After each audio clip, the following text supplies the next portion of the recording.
We go live. Welcome, everyone, to this episode of 50 Hitting 50, the live stream where we unpack 5 decades of what we've learned, what we have got wrong, and all the thrills and spills of a live show.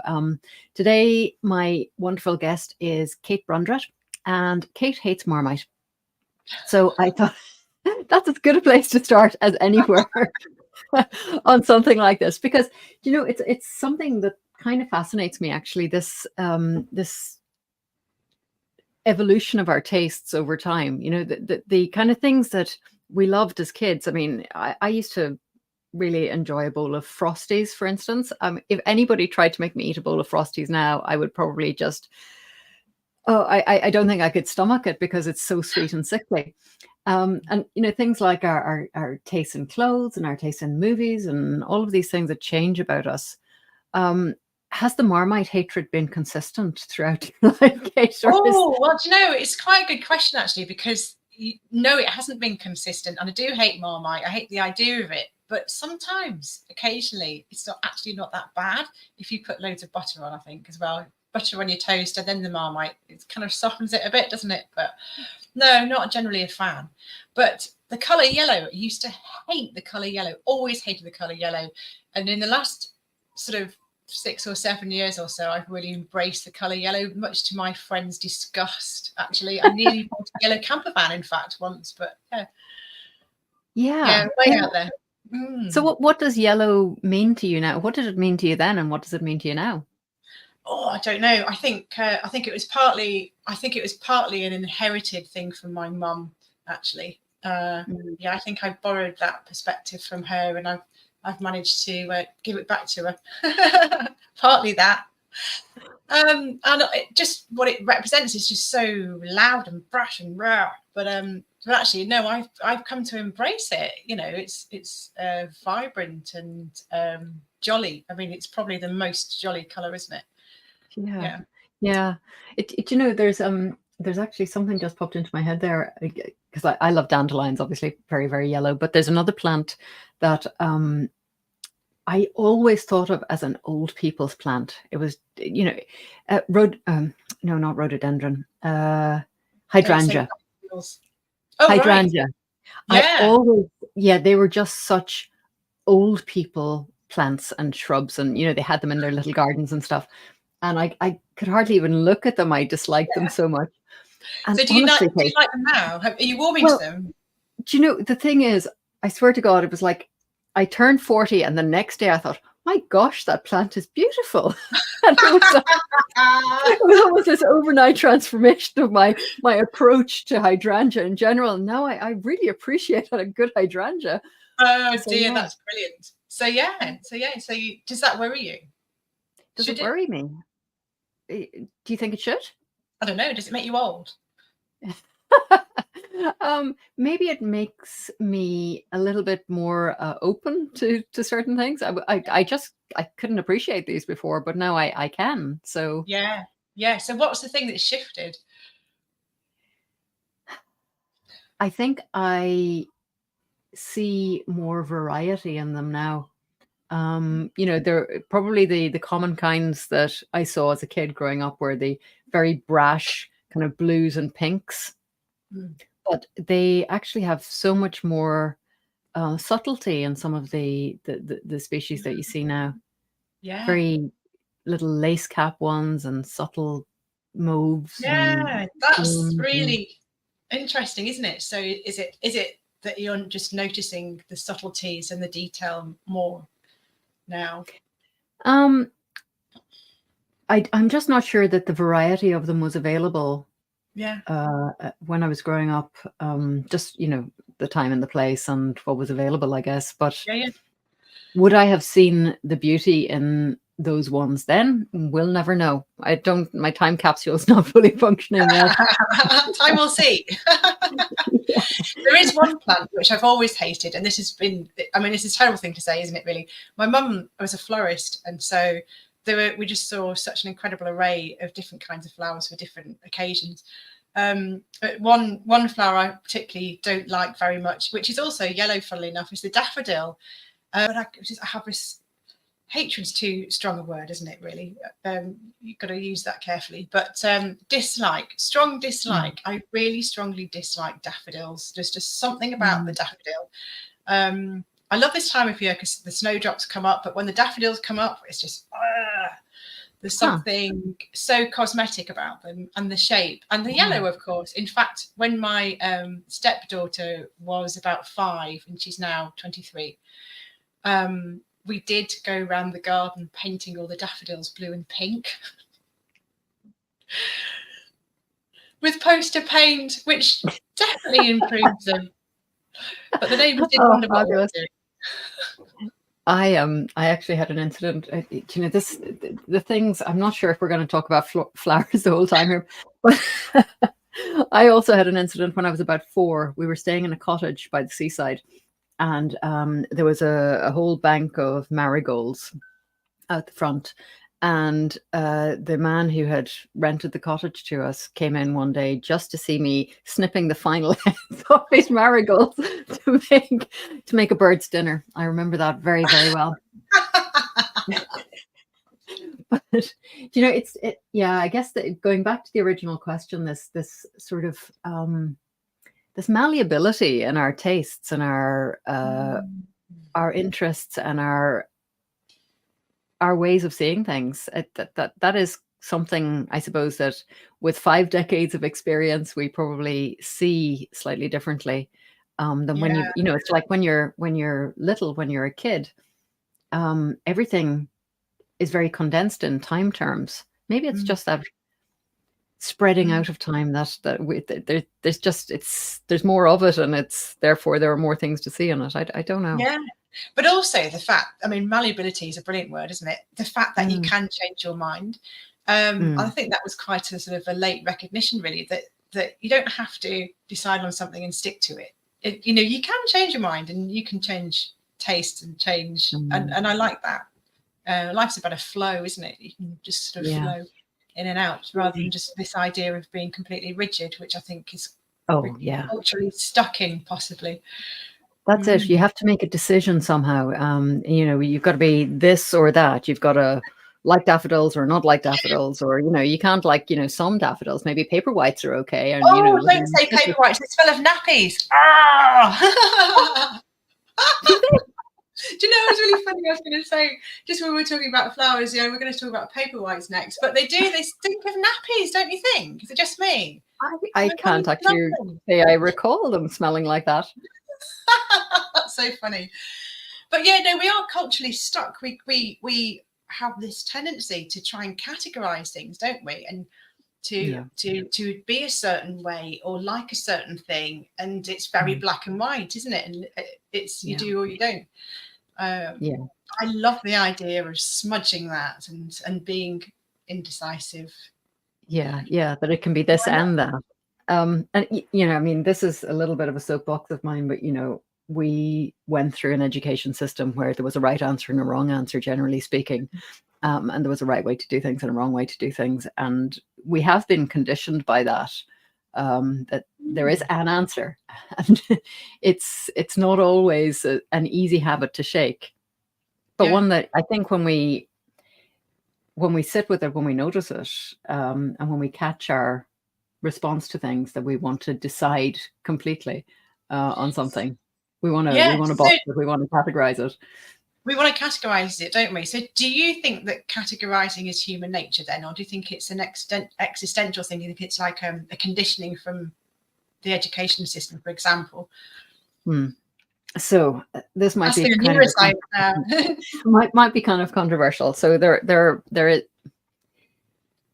are people who will look very, very dynamic question this one, and there are people who will say that this is the way, and that there are people who will say that it's not. But we'll go for it anyway. There is this idea that you know, you're never right or left brained. That's just like not a thing, unless you've had some kind of catastrophic injury. But the idea that the hemispheres of your brain look at things very differently, and the left hemisphere of the brain does like to kind of look at the pieces of things and categorize things and so on, whereas the right hemisphere is a lot less like that. And if we're leaning into one or other way of thinking about it, then we either get very smudgy or very categorizey. So, but it's being able to flow between those two things. That's what gives us that nice balance, being able to kind of zoom in and zoom out, as it were. Yeah. Because they used to say, didn't they, that you're a left-brained person or a right-brained person. Yeah. So yeah, I used to get categorized quite a lot there, being with a creative background. And sorry, just I have to point out to people that Kate drew her background. That is actually one of Kate's drawings behind her. So with a creative background, we can't let that go. It's beautiful. Yeah, I thought I'd put that up for a bit of fun. I just happened to come across it this morning. I thought, oh, that'll be fun.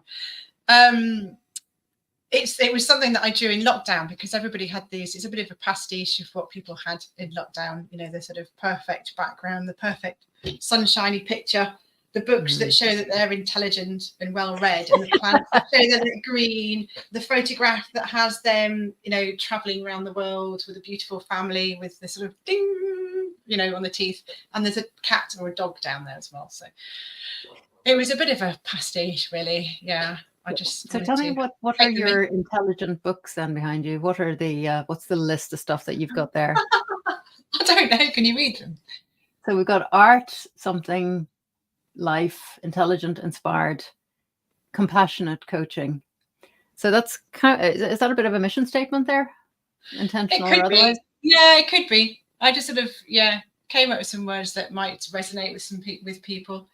But you could really play with it, couldn't you? You could put, let's not go down that. We could go down a rabbit hole here. You could put some really rude ones up, or some real contextual ones. You could really mess around there, couldn't you? You've given me an idea, actually. Actually, okay. Let me dig into this one a little bit. So that stack of books behind you was from a time and place. If you throw your mind back to 25 years, because we're at this 50 milestone now. I can't actually quite remember if you're past the post, or if your post is in the post.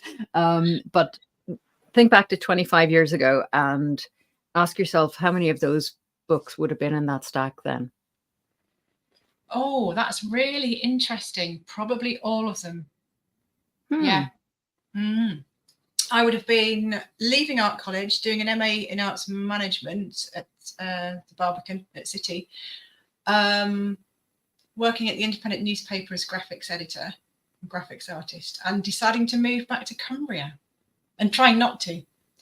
I think that's the stage I was at that point. But I think they've always kind of resonated, really. And certainly in the run up to becoming a coach sort of 4 or 5 years ago, the mixture of creativity and an altruistic nature, I could never quite pin down my altruistic nature, to try and help and support other people to be their best, and to get over a hurdle or an issue or whatever. And when I came to coaching, I thought, oh God, there you go. That's how I can use that, and the creative background as well. Because going to art college, and we're talking about back into education, but art college is like the antithesis to the school education. It unpicks everything. It tells you to question everything. It tells you to, it teaches you how to look at everything in a different perspective. So when you come to coaching, it's great because you automatically see things differently, which is really quite nice, especially when you're up against sort of bog standard business models like SMART or SWOT or whatever. You can really tear them apart quite nicely. It's great. So yeah, all of those things, definitely, I think they're probably come down to my core values. Yeah. I mean, I'm also obviously ex-art college, and I absolutely believe that everyone should go. I think it's one of the best forms of education that one can have, and like you say, it does cause us to question everything. And this idea, again, going back to the is it or isn't it, it's that being very comfortable with uncertainty. And obviously, the way I answered that question about left and right hemispheres, again, even in that field, we have to be really comfortable with this idea that, well, what we think we know today might not be what we know tomorrow. Things change. And again, we've been through a huge series of changes over the last few years as a species, as a planet. We're going to go through more of them, and being able to kind of, I guess, lean into that, and being able to not get so attached to what we think should be the case might serve and us. we're not very good at change, are we, generally speaking? No, I think there's reasons for that too. But I think it's a practice, is it not? You're right. Yeah, that's a great way of putting it. That the more that needs flexing. The being aware of change and stepping into and leaning into it, like you say. Well, it all starts with awareness. Everything starts with awareness, doesn't it? But then, complacency being sort of the other end of it, and getting used to how things are, and then having this massive change that we've all experienced, of course, in the last few years. It's really unsettling. But to practice that flexibility and fluidity in life is, it's a quite interesting approach to it, isn't it? Yeah. More resilient. And I mean, there are so many reasons why, people do want to just keep it. Familiarity is great. We know what to expect. We know what's going to come. We know how to be in that. But again, just being able to do that dance to live in the energy of change, to kind of surf those waves. That's also a lot of fun. So do you think that comes down to having a certain kind of confidence in yourself and a certain kind of knowing that comes with, getting older? That's a great question. And it might be partly that, for sure. But I think that, change is kind of fun in and of itself as well for me. And, trying the new, because there is that novelty aspect to change. And that's a great motivator to see new things, to try new things. There's a lot of neurotransmitter benefit in that for me. So to be honest, I would almost be my mom complains because when she comes up, I've always moved something around the house. It's never really in the same place. And to my mind, I'm moving it so that I can try it out, see if it's a better fit in that place, or does that work better there? But to her, it's like, she's just trying to work out why. Yeah. Do you think some people thrive off change then, and thrive off a changing environment and switching things around, and some people find it unsettling? Yeah, I guess, this is all part of how we've learned as well, isn't it? How we've experienced change previously. And if change is something that has brought with it stress or distress or some kind of bad effect or just discomfort, then we're probably going to resist it. Okay. I mean, apart from the fact that it takes energy to change, and we don't really want to do that anyway. Whereas if change has been fun and rewarding, and we have, had that, I guess, that liberty is the word that's coming to mind, that freedom and that safe space to practice change. Yeah. That's a very different world, isn't it? That it's two completely different things, isn't it? And how would you know? I like the way you said safe space to practice change. That's lovely, isn't it? And a safe environment to be able to play with change as well. Yeah. Rather than change in the past, learning that that's a traumatic experience or something that's affected negative. And how would you even know? Yeah, and there's something else about change as well that when we try to, and this is definitely one of the things that I've learned over the years. One of the things that I see is that if someone makes change, if we decide we're going to do something differently, that often has a knock-on impact on the people around us who don't always want to see that change happen. And even people who love us dearly, they now have to take on this new concept of us, and that is an energetic expenditure for them as well. So this whole thing about what we want to do or change for ourselves, it's not always something that sits well in that little group. And if that can be a reason to retract from that change as well, to just say, oh well, I'll let it go, it's maybe not worth it. Yeah, that's really interesting. I can see that there'd be a possible friction going on there between the want to change something, but the energy exchange between people in your circle who might not want to change that. Interesting dynamics going on there. Yeah. What's been the biggest change for you then, heading towards 50? Have you hit the 50 mark already yet?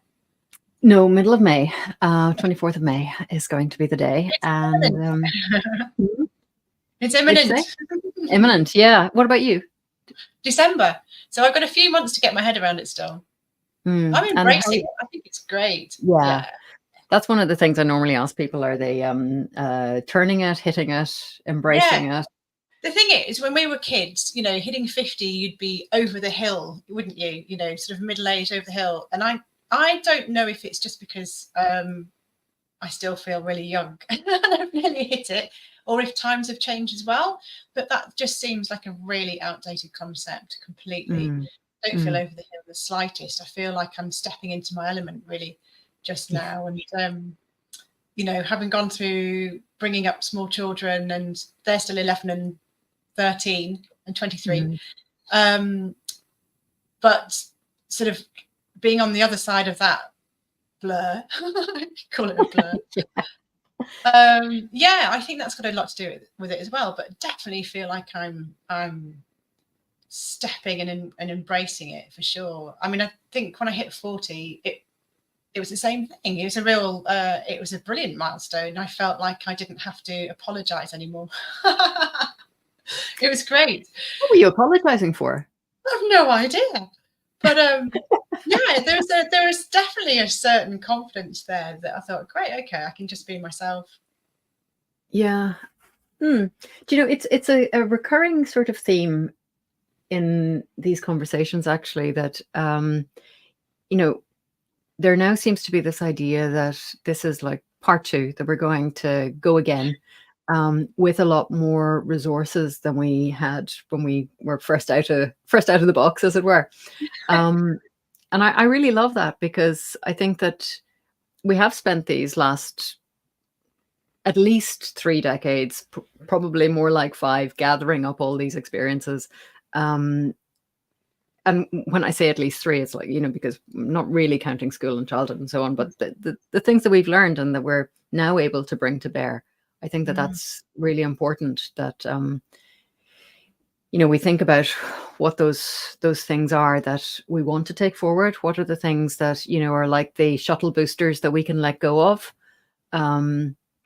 What is it that is actually going to make the next 50 exactly have an impact? It really feels like that, and it really feels like what positive impact can I make now with the rest of my time on the planet. It really does feel like it was a gathering almost. The last, the pre-50 years were a gathering of the tools and the resources and the finding out the why, your own why, and finding out and building up this knowing. It's not a knowledge, it's a knowing, isn't it? Yes. And then sort of gathering all those resources, and then watch out. I love that. I love that. It's kind of like, we've been out with our little foraging baskets and didn't quite know what we were going to find along the way, but now we've got something, and you know what? That's going to make a bloody good stew. Yeah. Brilliant. I like that. There's a word that I love, actually, and this is, have you come across the word hedge witch? Oh yes, I love that word. It is, and it is a little bit like that, isn't it? Yeah, absolutely. Yeah, we could go down a real rabbit hole there. We definitely could. Let's not do that this time. So, Kate, in terms of the person that you have become as you approach this milestone, is there anything that you wish you had known sooner? Like back when you were finishing art college, when you were doing all those things you talked about earlier, is there anything that you would tell yourself if you could send a little, message in a bottle back to Kate back then? I think the only message would be to just believe in yourself and don't lose that belief. Don't lose that belief in yourself. I feel in a way, I've come sort of full circle. I feel like I've come back to myself in a way, and found that magic that I used to have when I was younger, and found that kind of sense of self and that creative playfulness, and I feel like I'm finding it again and embracing it and having fun with it, Life really batters you, doesn't it? And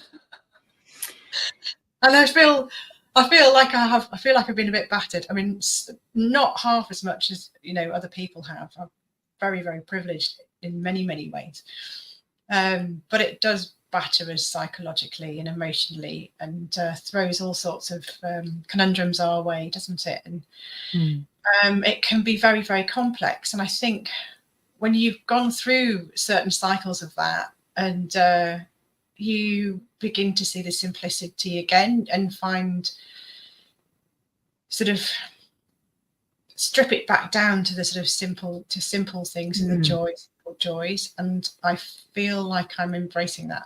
I feel like I've done a big loop the loop almost. Yeah. It's funny. I remember hearing. Actually, there's something that has kind of come up recently, and every time I meet friends sort of around this age, there seems to be like a comparison of injuries and body strains and all these kind of things. And I don't know if you had a similar situation, but back I just had this kind of comparative memory of being around 30, and then every time you got together with people your own age, what you did was you compared mortgage interest rates. No, I definitely not have that. But there are things that are going on at certain times and phases, and absolutely. seasons, and it's interesting just to think about what was important to us back then, I suppose, and how much of that has now passed. That is no longer the dominant thing that we're seeing when we open our eyes every morning. The world has changed because those are not the things that are necessarily, and I'm not saying that it's the same set of things for everyone, but our concerns and our interests and our focus shifts. And what you're saying about the simplicity, the phrase that tweaked all that was, I remember someone referring to those kind of decades between sort of, say, 25 and 45 as the age of acquisition. When we were wacquiring partners and houses and children and all of those things that were in.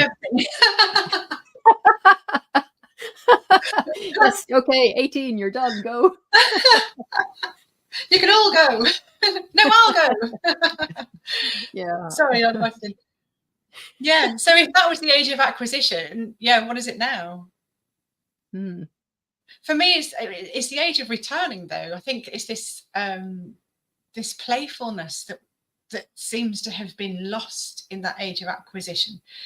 There's a kind of a returning somehow to self and to playfulness and to simple joys. When I was at art college, I do a lot of drawing, very, very quick drawings, very spontaneous scribbles, which contain a lot of energy. And when I try and draw slow and detailed, they're just dead pictures. But when I draw very, very quickly, I contain this energy. And I would call them the small wonderments. And that's the one constant throughout my whole life, is that I've remained attached to these small wonderments. So it might just be recognizing or seeing the light on a leaf or shining off a window or something, and it sort of can tie in with awe, this whole idea of awe, but it can be very, very simple things. So yeah, the small wonderments and coming back to those little simplicities of life that actually, if we give them our time and energy, can fill us right up, give us lots of reward and joy. I love that term, small wonderments. Yeah. I'm just wondering, Kate, if this idea that we've done that age of acquisition, we've kind of come to this idea of simplicity. Is this the age of reemergence? Oh yes. Yes. Yes. Shall we just call it that? Will we name it here and now? Will we just... is good. And blossoming. I don't like the word blossoming, but yeah. Reemergence. Okay. That's where we are. Well, look, Kate, we are just at time, and it has been fantastic. I've really enjoyed talking to you. Thank you so much. Yeah, I feel like we could go on for hours, but that's been great fun. Thank you. We'll do it again. We'll do another one. So I really, really appreciate your time, and thank you for anyone who has watched this with us. Anyone who's out there, give us a wave somehow. I'm going to go through all the comments and all the rest of it as soon as we jump off here, and we really appreciate your sharing this time with us, and we'll see you for the next one. Thank you, Kate. Bye for now.